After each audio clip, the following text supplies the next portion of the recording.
So in lesson 3.4, we're going to continue the conversation that was started in 3.3, where students continue to articulate their beliefs and values, again, focused on responsibility, but also encouraging them to be able to get into the minds of others and be able to articulate their perspectives as well. So there's an opener during which students will be placed into a group and think about a particular dilemma. Then they're going to discuss those dilemmas in depth and be able to articulate the positions of those particular individuals within the dilemmas, be able to articulate those positions to others, and then there's a homework assignment. So this is a particularly packed lesson, so I'm going to offer some suggestions about how to tweak it if you feel like you might run out of time, and then also ways to achieve the same goals in a slightly shorter way if necessary. Okay. The other fun thing is that you get a new thinking routine here to think about ways to approach dilemmas. So let's get into it. The opening is to break the students into groups to discuss 3 different dilemmas. Now, depending on the size of your class, it may be that multiple students are going to be looking at each of these dilemmas. There are 3, each focus on one of the 3 E's.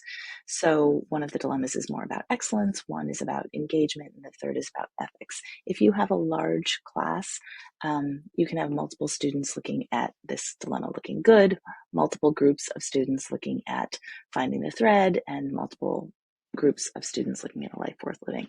Up to you to break up the numbers as you want, but I always find that when students are in smaller groups, more students will participate. So I would suggest that the groups be 3 or 4 at most. So that's the thought there. So each student is going to have 10 minutes or so to read the dilemma. They're fairly lengthy. And remind them to look at the dilemma in particular with one E in mind. And then they're going to move into a discussion, have 15 minutes for this, where they are asked to discuss the dilemma using a 4C routine. So this is new, and it is a great way to approach a dilemma. So we wanted to offer it to you because it's useful in multiple ways in various different lessons by our colleague Ron Richard. So 4Cs, thinking about connections. What connections do you draw? Challenge, what ideas, positions, or assumptions do you want to challenge or potentially argue with this text? Concepts, what are the key concepts? What are the key ideas in the dilemma? And then changes. What changes in action or thinking are suggested by the text? So it is another way to frame the dilemma discussion.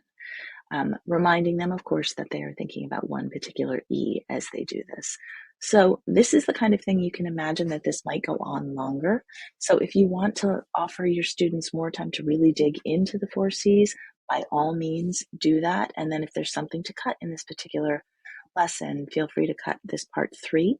I'll explain it in a moment, but this would be the piece to cut if you want to allow more time to just let them dig into these 4Cs and really think about the dilemmas.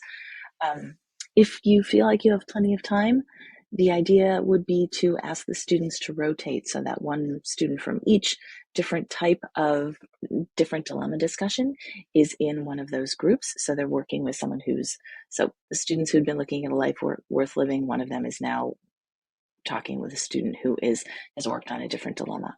The idea is that they are able to articulate their 4Cs or their ideas about that dilemma to the other students. If it feels like there's not enough time for that, what you could do after this initial part 2 is to just open it up to a group discussion and say, all right, so tell me, if you had to write a headline for what responsibility means to the protagonist, to the individual in that dilemma, what do they have to say about responsibility?